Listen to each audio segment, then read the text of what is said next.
Merry Christmas Eve, Daily Dosers. My name's Kirk, and we have a Christmas Eve tradition in my house. Before the kids go to bed, I read them the night before Christmas. So I've been doing this for a few years, and a couple years ago, after I finished reading it, my wife Jenny, she said, it's too bad that this story, although really fun, has nothing to do with the real meaning of Christmas. It's all about Santa Claus and not Jesus. So I set out over the next several months to try to write a biblically accurate night before Christmas. And I actually shared it as a story last year in a daily dose. But over the course of this year, I turned it into a book, and I'd love to read it to you right now. I hope that it blesses you, and I hope that it reminds you, like it does me, about the real meaning of Christmas. It's called The First Christmas Eve. 'Twas the night before Christmas, and throughout Bethlehem, not a creature was stirring, not even a lamb. Joseph and Mary had traveled all day. As night fell, they looked for a place they could stay. In search of an inn, Joseph looked high and low, but not one had a room. There was no place to go. Now Mary with child and feeling unable would labor away in a cold, lonely stable.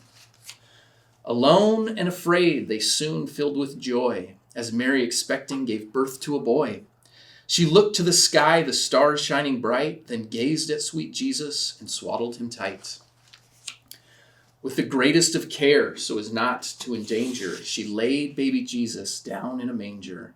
And the heavenly host looked down where he lay, as Jesus the Lord fell asleep on the hay.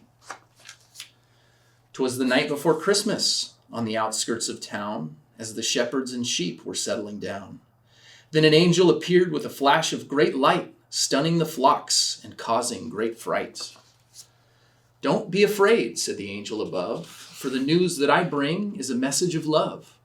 Glory to God from the east to the west, on earth peace to those on whom his favor rests." 'Twas the night before Christmas. In far eastern lands began a journey of kings across distant sands. A sign in the stars guided their trail, carrying gifts from the lands that they hail.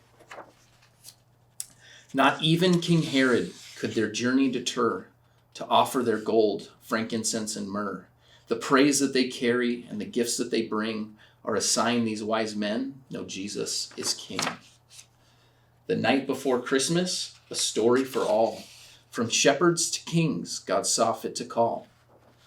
And he gave them his son as a gift of salvation to every tongue, every tribe, every nation.